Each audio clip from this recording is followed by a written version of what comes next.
Si le tribunal venait à suivre les réquisitions absurdes du procureur, cette condamnation serait tout simplement l'une des plus lourdes peines jamais prononcées contre un journaliste en Afrique centrale depuis le début du siècle, pour des faits de nature journalistique.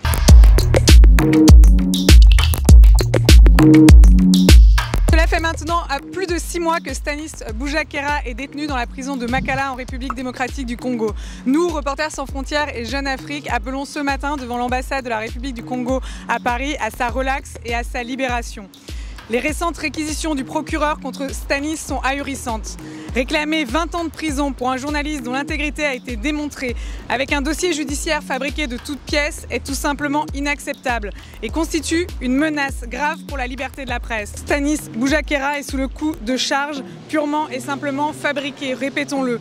Imaginez-vous, accusé pour un article qu'il n'a pas signé tout d'abord et à propos d'une note dont il a d'abord été accusé d'avoir fabriqué puis d'avoir diffusé sur la base d'expertises bidons et d'allégations qui le sont tout autant. Nous appelons encore une fois à la libération de Stanis Boujakera. C'est la seule issue pour la justice congolaise dans cette affaire. Stanis le disait à RSF alors que notre organisation avait pu lui rendre visite. Mon emprisonnement est un test pour l'avenir du journalisme indépendant en République démocratique du Congo. Notre collègue et ami est incarcéré depuis maintenant le 8 septembre. Plus de 6 mois donc, 6 mois de trop, loin de ses proches, loin de sa famille, loin de ses enfants. Donc c'est important que nous soyons là aujourd'hui, c'est important pour lui parce qu'il suit, qu'il sait qu'on est à ses côtés et qu'on le sera toujours. C'est important pour les autorités congolaises qu'elles sachent qu'on ne lâchera rien.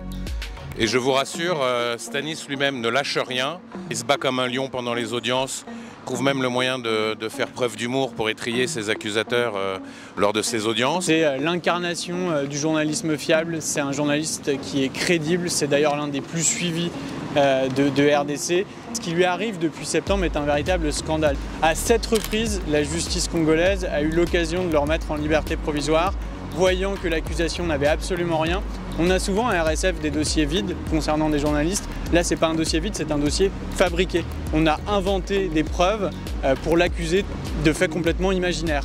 Évidemment que ce journaliste n'a pas falsifié de documents, évidemment qu'il n'est pas allé récupérer un sceau des services de renseignement congolais. Et aujourd'hui, on est inquiet parce que, effectivement, depuis quelques semaines, on avait espoir, suite aux déclarations du président Tshisekedi, que Stanis soit libéré. Or, il n'en a rien été.